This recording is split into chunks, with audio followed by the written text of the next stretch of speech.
Welcome back to the deep dive. We have a fascinating stack of documents today, and honestly, the timing couldn't be more specific. It really couldn't. We are recording this for release on a very, very particular date, Shvat 13/557/86. Now, for most people, that's January 31, 2026. And if you are looking out your window or, scrolling through your feed today, you know that the temperature out there, socially, politically, it's high. It is incredibly high.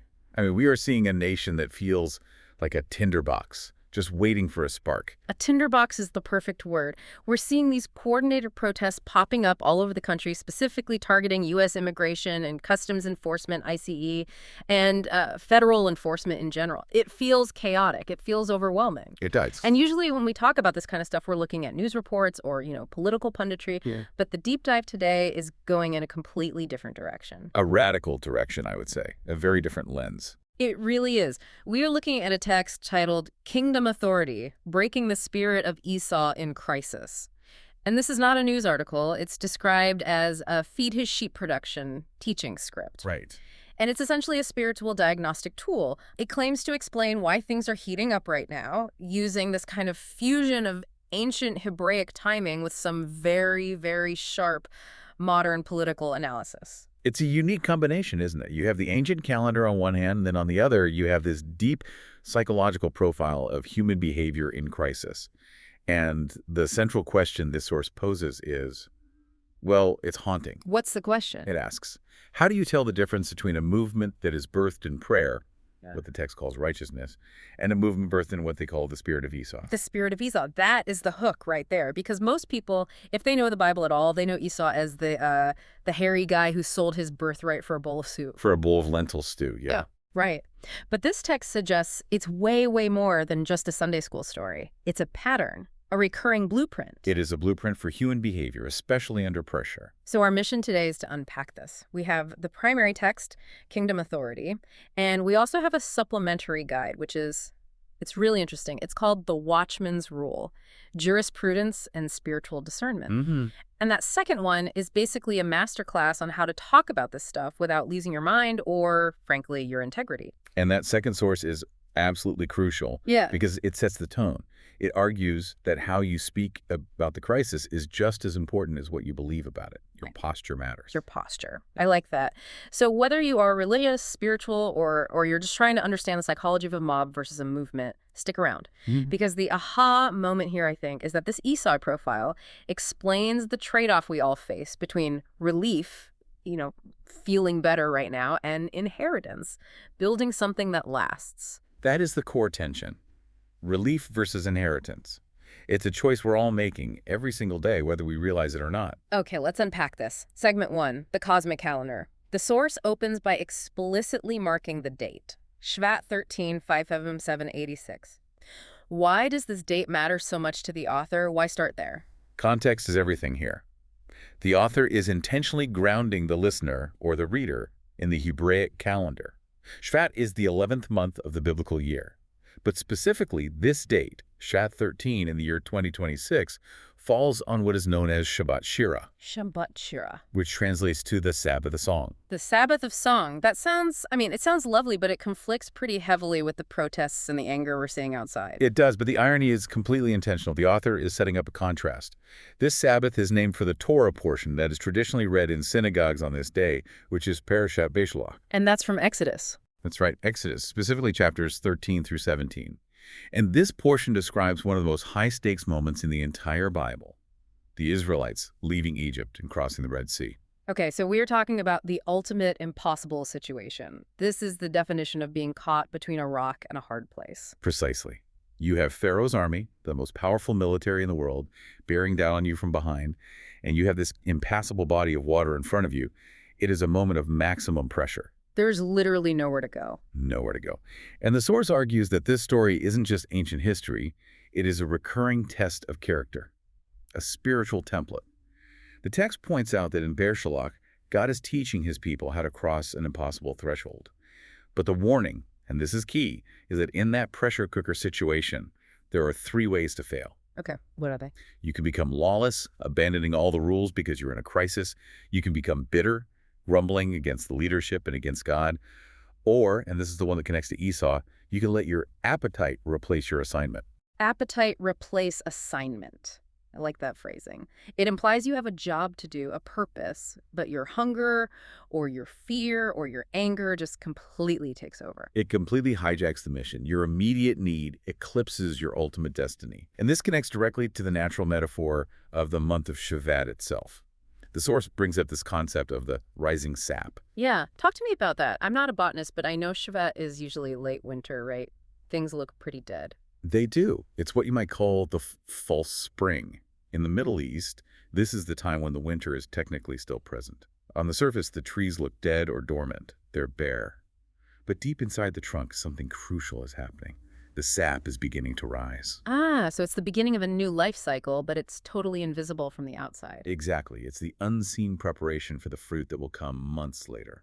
It is power under the surface. Power under the surface. And the source uses this imagery to argue that true power in a crisis isn't the explosion of noise or rage, the visible stuff, the protest sign, the angry chant.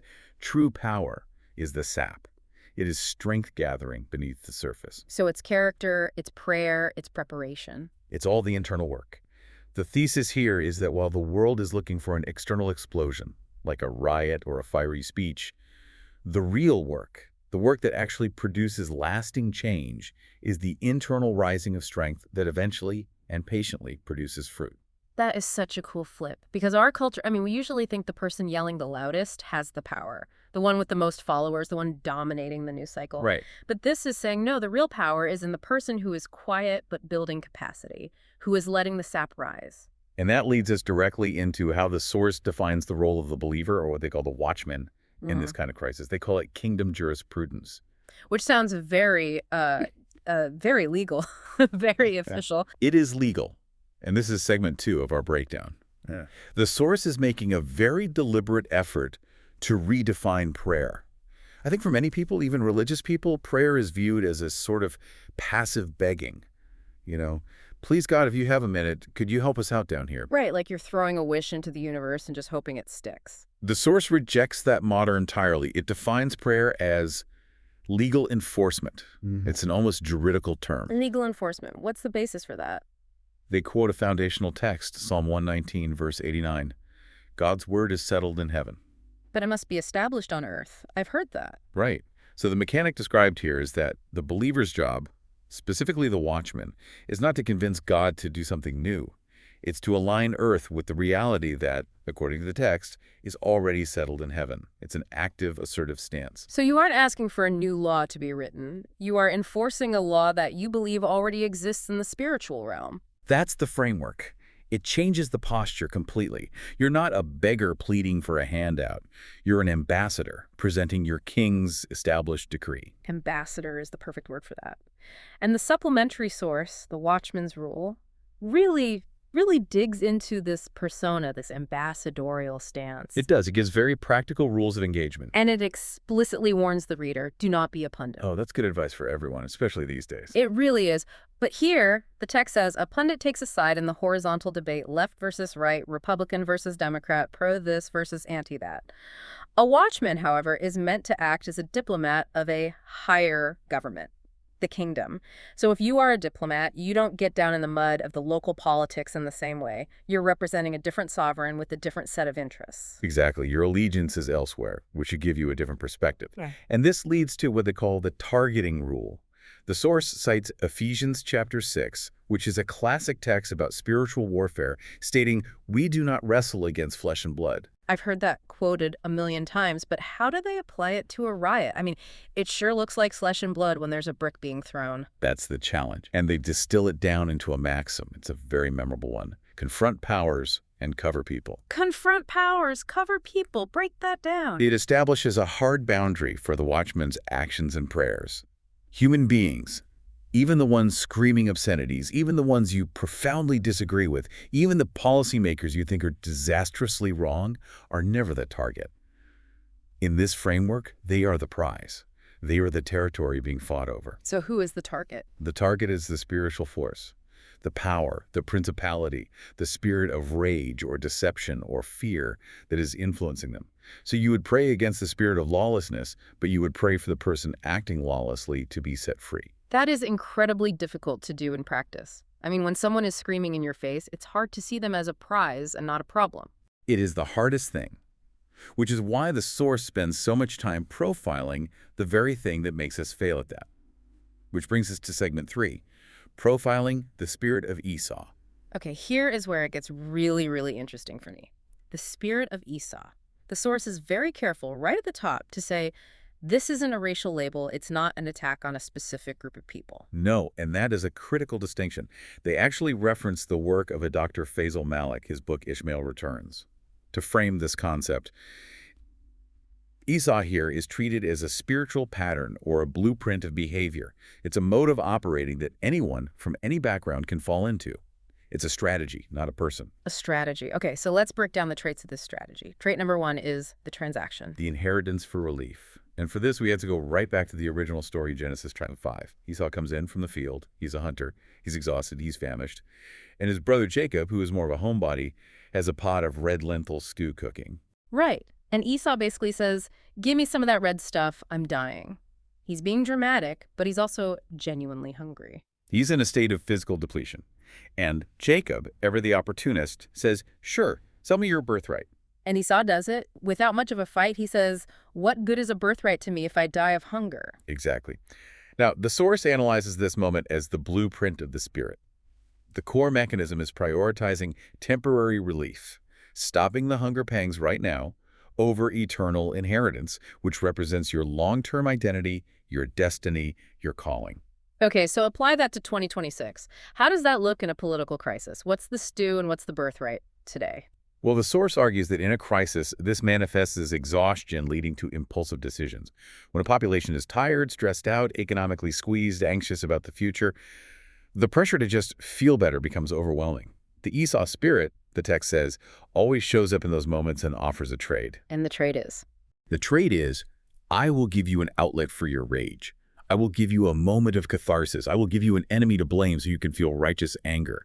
All you have to do is trade your dignity, your discipline, your long-term goals, or even the truth itself to get it. Wow. So the riot or the violent outburst or even just the vicious social media posts, that's the bowl of soup. Exactly. It feels good for a moment. It satisfies that hunger pang of anger or frustration. Yeah. But in that moment, you have traded your moral high ground.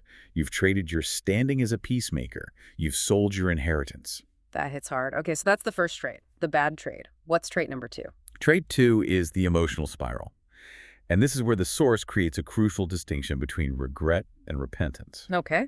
The source points out that later in the biblical narrative, after Jacob has received the blessings from their father Isaac, Esau finds out and he weeps bitterly. He is distraught. The New Testament book of Hebrews chapter 12 mentions this moment specifically. So he was sorry. He regretted his choice. He was sorry about the consequence. And this is the critical point the source makes.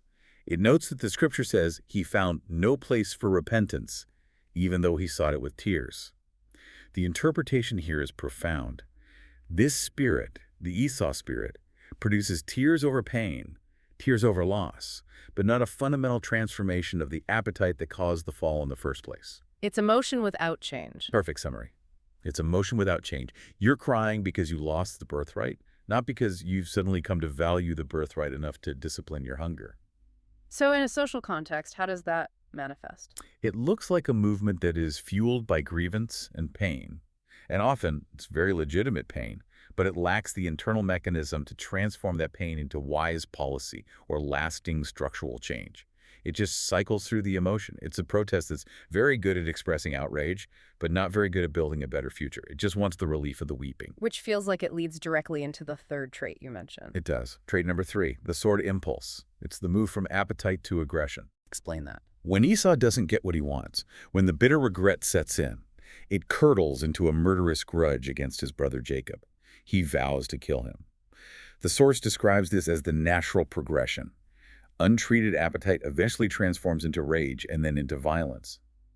The Esau spirit tries to turn an entire society into what the text calls an appetite machine, constantly stoking needs and grievances, and then it weaponizes that hunger. And the Watchman translation of this, the summary in the source, was really striking to me. It said, the goal of this spirit is to turn justice into a cover for simple emotional release. That is the danger zone. That's the trap.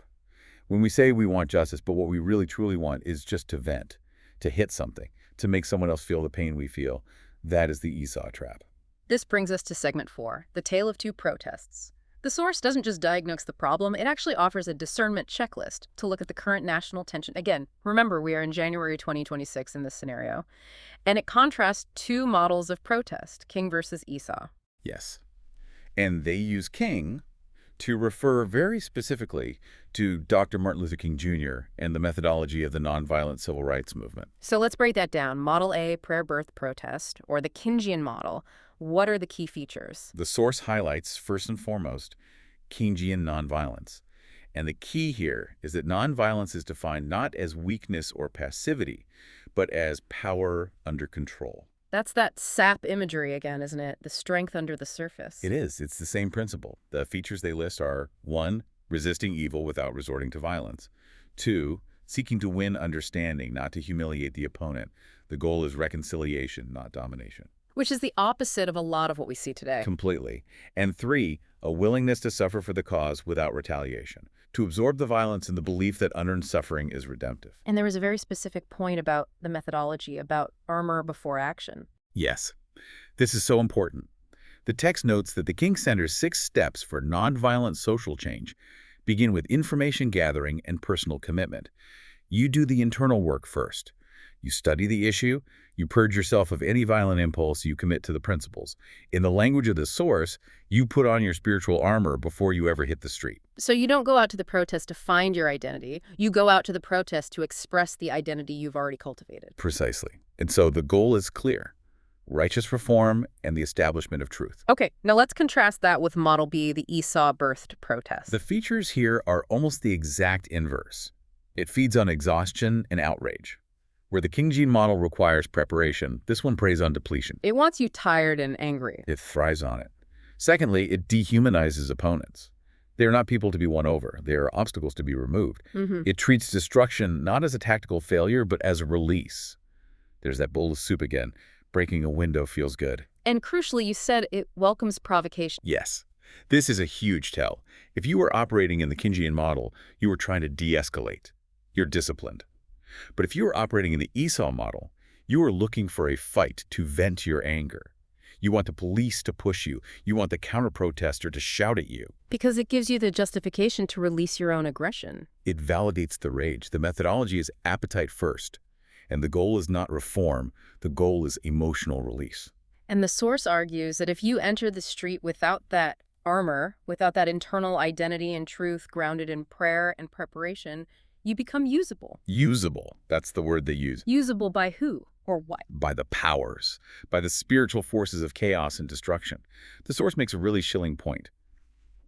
You might think you are fighting the system, but if your methods are rooted in rage and dehumanization, you are actually fueling the very spirit of lawlessness you claim to oppose. That is a sobering thought. That you could be protesting against what you perceive as evil and yet be used by a greater evil because of how you are protesting. That is the core warning of the entire text. The method is the message. So let's apply this lens directly to the specific scenario in the text. This is segment 5. Applying the lens to 2026. The source describes these coordinated demonstrations regarding ICE incidents, student walkouts, economic disruption. And it includes a listener question that I think is on everyone's mind in these situations. It asks, why do the signs look the same nationwide? Who is paying for this? The conspiracy question. It's such a natural question when things look coordinated. It's the first place our minds go. It is. And the watchman's answer in the text is surprisingly grounded and tech-savvy. It is. The text says, and this is a direct quote, organization doesn't automatically equal a hidden conspiracy. It then points to a fictionalized example they call the 5501 network. Right. Describe that network. What is it? The text describes 5501 not as a formal organization with headquarters and a CEO, but as a decentralized rapid response movement. They operate primarily via encrypted social media channels, and their main tool is providing downloadable sign toolkits and shared social media templates. So the reason the signs look the same in Portland and Miami isn't because some shadowy figure shipped them in a crate. Exactly. It's because activists in both cities downloaded the same PDF file that morning, went to a print shop, and got them made. It's the illusion of central control, but it's actually the power of decentralized networks. It's open source protesting. That's a great way to put it. And here's where the watchman's rule on suspicion comes in. This is another one of those practical guidelines. The rule is, unless we have verified disclosures, we do not accuse. We verify. Why is that a spiritual rule? It sounds more like a journalistic one. Because, according to the source, trading truth for suspicion is identified as another form of the Esau trade. Oh, wow. Connect those dots. Think about it. Investigating the truth is hard. It takes time, patience, research. It requires holding multiple possibilities in your mind at once. It's inheritance work. Right. It's difficult. But what about jumping to a conspiracy theory? Because it feels right and it confirms your biases. That's fast. It's easy. It's relief. It satisfies the appetite for a simple explanation without doing the hard work of verification. Relief through accusation. I feel like that explains half of the internet. It explains a great deal of human conflict, period. We accuse to feel better. The source also talks about the fog of war and the danger of blurring categories. This seems especially specific to the immigration debate they're describing. It is. The text argues that the Esau spirit relies on blurring legal and moral categories in order to hijack emotions. The specific example given is the intentional mixing of lawful status. Immigrants, people like refugees, asylum seekers, visa holders who are here legally with unlawfully present individuals. Lumping everyone together into one big, undefined group. Right. And it works both ways. One side might try to create a single emotional narrative of all immigrants are dangerous invaders, ignoring the vast majority or not. The other side might create a narrative that all enforcement is racist violence, ignoring the legal complexities and the rule of law. So in both cases, you've blurred the categories to generate maximum emotional heat. You have. And the watchman, the source insists, must resist this. The watchman's stance has to be compassion for people plus clarity about the law. You have to be able to hold both because you cannot have true justice without distinction. Compassion plus clarity. That seems like the antidote to the soup, to the emotional quick fix. It is the only way to maintain the sap. It's the only way to build anything that lasts. Which brings us to our final segment. Segment 6. The strategy of methodeia and the cure. This is a Greek word the source unpacks, and I found this fascinating. Methodeia, yes. It's a word used in Ephesians chapter 6, the same passage about wrestling not against flesh and blood. It's usually translated in English Bibles as the wiles or schemes of the devil. Wiles and schemes, which sounds a bit archaic. It does. But the source unpacks the Greek word itself. Methodeia is where we get our word method. It implies a plan, a calculated strategy. The insight here is that the enemy, the spiritual force of chaos, is not just angry, he is calculated. These are strategies. So the chaos we see isn't just random emotional outbursts. There's a method to the madness. That's the argument. And the implication of that is profound. A watchman cannot just be louder than the enemy. If the enemy is using methodeia strategy, then the watchman must be more strategic. You cannot fight a calculated plan with raw, undisciplined emotion. You have to fight strategy with a better strategy. Precisely. And the key to that better strategy, according to the text, is the preservation of peace. Internal peace. Yes. This is the closer quote from the source, the big takeaway. A watchman who loses his peace has already lost the battle, because you cannot see clearly through the lens of rage. That's profound. If you are angry, you are blind. You're strategically blind. You might feel powerful in your rage. You might feel righteous, but you have lost your ability to discern the methodeia. You can't see the real trap being laid for you. You're just swinging at the air, fueled by the very spirit you're supposed to be resisting. So internal peace isn't just a nice, fuzzy feeling. It's a tactical necessity for this kind of spiritual warfare. It is the high ground. You have to fight from a place of peace, or you've already been co-opted. So what is the prescription? What's the cure? The source outlines a very specific prayer strategy for this date, for Shabbat 13. It does. It lists specific, actionable prayer points.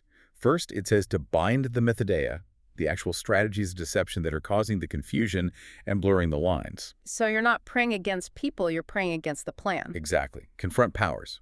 Second, it says to personally and corporately renounce the Esau trades. So that means consciously saying, I will not trade my long-term inheritance for a short-term appetite.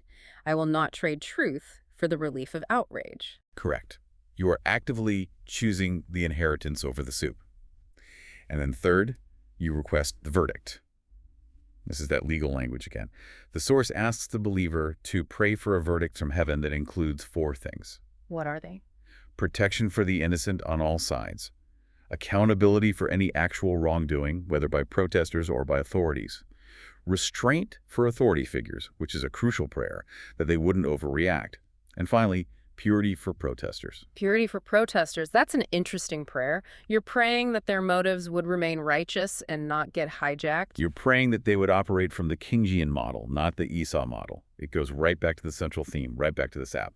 The final prayer in the text is, let sap rise in the righteous. Let the strength beneath the surface be greater than the noise on the surface. That's the hope. That's the strategy. So as we wrap this up, let's just summarize these 2 paths one last time. We have the path of the soup, the path of immediate relief, rage, blurring categories, easy answers, and suspicion. And then you have the path of the sap, the path of inner strength, discipline, clear truth, painstaking verification, and strategic peace. It's a stark choice, and it really forces you to look in the mirror, not just at the news. It does. The framework is diagnostic for society, but it's deeply personal at its core. And that is where I want to leave you, our listeners, today, with this final provocative thought.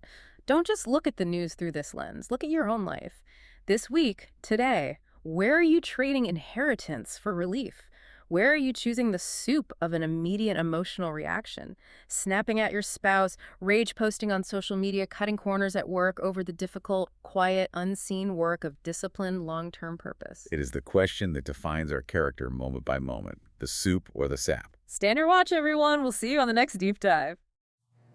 You can download your copy using the link in the description. And if you appreciate these kinds of biblical deep dives, make sure to subscribe to the channel so you don't miss what's coming next. For walking this journey with us, and God bless.